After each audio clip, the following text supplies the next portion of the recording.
there was an event that we were going to the one time. It was an after party, but again, it was at Stringfellows. And these music parties are at strip joints. Why? Is there because there's a way of hiding things and hidden rooms? Yeah, and so I went in and I kind of like got trapped up because I hadn't eaten all day, so I went and got a Subway, and then but I saw my dudes were like waiting to go in, and I ran across the road, and they'd gone in. And I was like, oh, I'm with them, and then I had to show like an invitation type thing that we had, and they let me in, but then I didn't see the dudes I went with. But I saw this guy from a record company.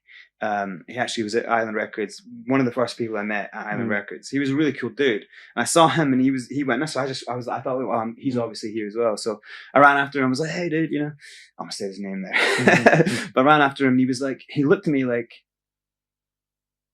It was weird. He was shocked that I was there, and I was just like, what? Like, why are you shocked?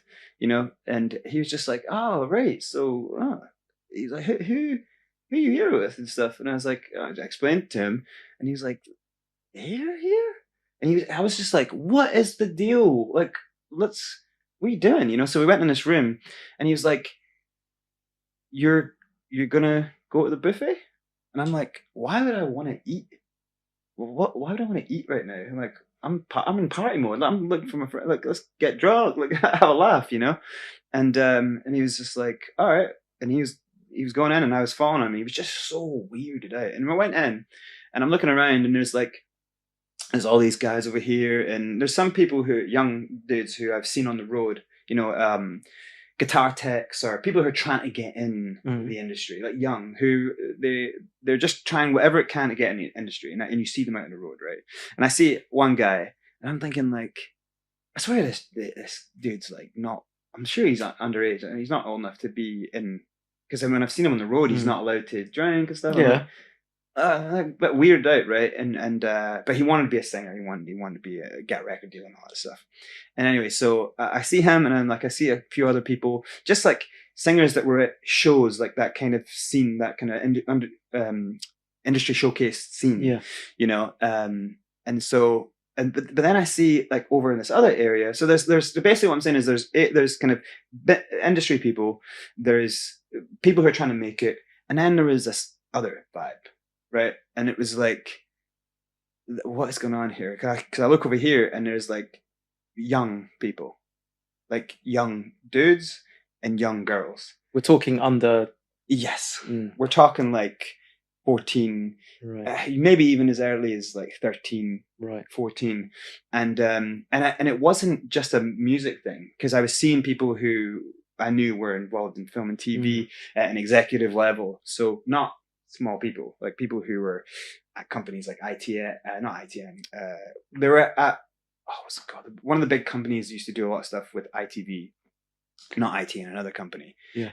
Endemol, actually, they're called. I used to work for Endemol. So I see a guy who I know is an executive. I used to work in Shepherd's Bush, Endemol. Yeah. Really? Yeah. So I see a guy who I know is an executive there. Right. And I know he's at the company. I'd kind of been in, when we had to do meetings with them, I'd seen this guy there, so I recognized him. So I was like, all right. I was like, so this is like a film thing. What's going on? And that hits me. I'm like, but I'm in a strip club. Like, what is the deal here? And also, like, the clothes that the girls were wearing. Some girls were in like very see-through type stuff. You could just see their breasts. Like, it was just a bit like, and then I kind of look over the guy who was looking at me the whole time, and I look at him, and I'm just like, and he kind of looks at me as if you weren't invited here. And he kind of realizes like, you shouldn't be here, and he just like says that to me. He's like, you shouldn't be here, and I'm just like, what the fuck is this? Was this like was this like the whole of Stringfellows? Was this like side compartment of it? Like you followed him to the I went to left. Then my friends had all gone just straight into like the normal open street. You went and he went left, so I just followed him. And that's now the whole conversation he had made sense to me. He was asking, how did I get invited to this? This is not for, but he was thinking like, oh, so brains must like, these guys must be really like hooked up with people. Yeah. And so I was really freaked out about it. And I kind of like left. But I did just remember seeing certain people that, not only that I kind of knew that they were a part of, like they were not they were like big agents and stuff like that. But you didn't see any sort of celebrities? Or... No, not celebrities, but I saw people who I'd come to see on TV shows. Like when there was a TV show about a big artist's career or whatever, and you see this guy and it's like, oh, this guy is one of the biggest managers in music, or this guy is actually, someone like Max Clifford. And I was like, oh, I remember seeing Max Clifford there, and it turned out it was Max Clifford and Simon Cowell's regular do. So Simon Cowell was there? It was their thing. It was so they set it up? I never saw Simon Cowell, but it was his thing. It was Simon Cowell and Max Clifford's do. It was called The Buffet. A former X Factor contestant wants to sue the show and is training to become a lawyer just for it. A former X Factor contestant by name waissel has retrained as a lawyer for the sole purpose of suing the X Factor for ruining her life. In 2010, as she was competing on the show, she was termed the most hated contestant by the audience. She would receive threats online from various people and groups, which according to her, made her suffer panic attacks and suicidal thoughts. Because of this, she has been forced to seek therapy in order to treat her stress disorder. The show ruined my life, she said, talking about the incident that happened in 2010. Let's be aware that she established a charity foundation in 2021 with the aim of overseeing the welfare, human rights, and liberty within the creative industry sector. This is what she had to say. There are so many of us who have been so trapped, and it's not fair. There was a huge imbalance in power.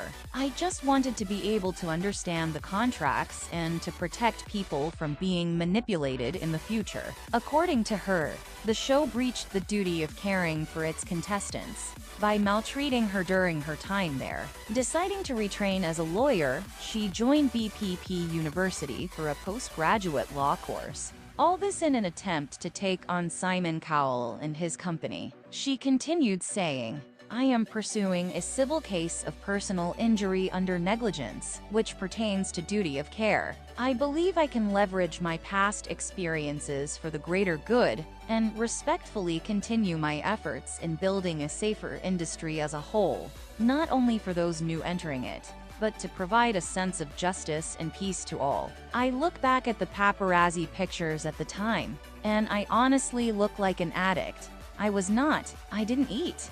I didn't sleep. It felt like they owned all of me. I've had therapy or counseling from the second I left the show. She would continue to talk about how wrong it is for people on reality TV, being constantly ridiculed just for entertainment. Fremantle. The show's producers have responded to her legal actions and have vowed to henceforth make sure contestants are supported, and a dedicated team of psychologists, doctors, welfare producers and independent legal advisors will be made available.